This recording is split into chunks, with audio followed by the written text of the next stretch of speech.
Qual o acidente aéreo que mais te sensibilizou nesses anos todos de aviação e por quê? Não o maior, né? O que mais O que mais te sensibilizou nesses anos de aviação e por quê? Abraço, sucesso, tio Vilela.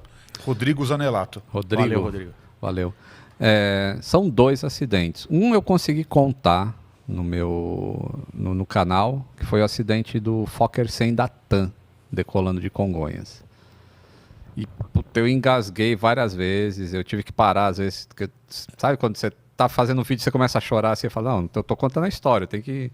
Aí eu parei algumas vezes, outras eu engasguei assim, isso ficou na edição.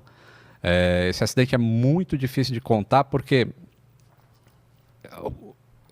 a anatomia de um acidente eu entendo como é que ele vai acontecendo até chegar no final lá. E você percebe que algumas coisas poderiam ter sido feitas para evitar aquilo. No caso do Fokker 100, os pilotos não tiveram a mínima chance. Eles não poderiam salvar aquele voo, dadas as condições que eles tinham no momento, de conhecimento do que estava acontecendo e do pouco tempo. Então isso é muito difícil de contar assim, porque entra um fator que a gente é técnico, é treinado para... A gente precisa resolver, solucionar um problema e não dava para fazer nada ali. Então esse é muito triste. Ao contrário do da Chapecoense. O da Chapecoense eu conto passo a passo, assim, como aquilo foi criminoso e não um acidente em si. Tinha pouco combustível, o trecho era muito longo. E os caras conversando durante o voo. Não vai dar, tô fazendo um cálculo aqui, vai dar. Então... Cara, que doideira. O que é? É autoconfiança enorme? É só querer... Negligência. E tem o outro acidente que eu não... Tá difícil de contar, muita gente pede, mas é difícil contar essa história. Foi uma colisão aérea que aconteceu no espaço da Europa, que chama o acidente do Lago Constança, porque pedaços do avião caíram no Lago Constança. Porque era um avião russo e um avião da DHL, um cargueiro. E cheio de crianças de férias, cara. Então... Tem filme desse avião, assim, que um dos familiares tenta matar o controlador de voo, porque ocorreram alguns erros e o controle de tráfego aéreo estava envolvido, o controle de tráfego aéreo da Suíça. Então essa história é difícil de contar. Então esse me comove bastante. E era um acidente que era evitável também, mas é a tal do aprendizado. Lembra que eu falei do negócio do acidente lá, do avião da Gol evitando o outro lá em Curitiba, logo no início da nossa live?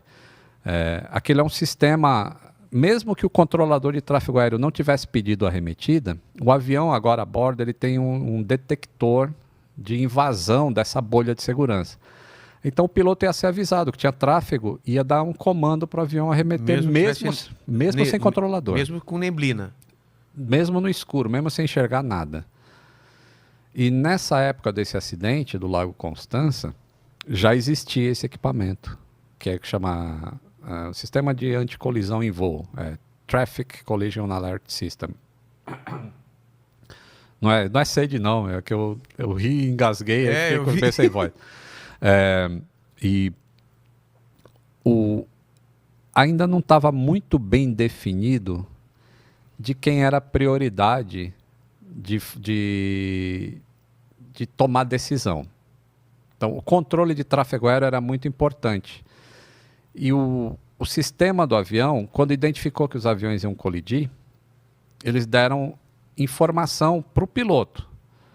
Um piloto recebeu a informação de subir e o outro de descer.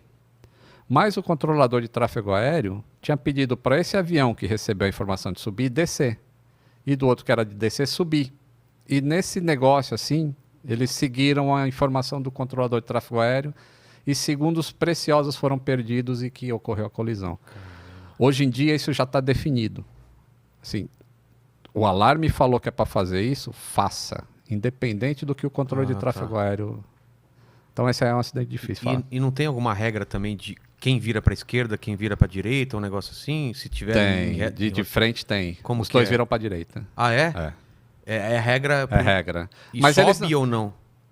Só vira? Só vira. Mas nunca vai acontecer isso porque eles voam em níveis diferentes. Não, mas né? se der algum... Mas se um conseguir enxergar o outro, os dois viram pra direita. Mas se passar muito perto sem encostar, já dá alguma merda? Pelo deslocamento de ar? Dá. Vai dar uma turbulência feia ali. Viu? Cara,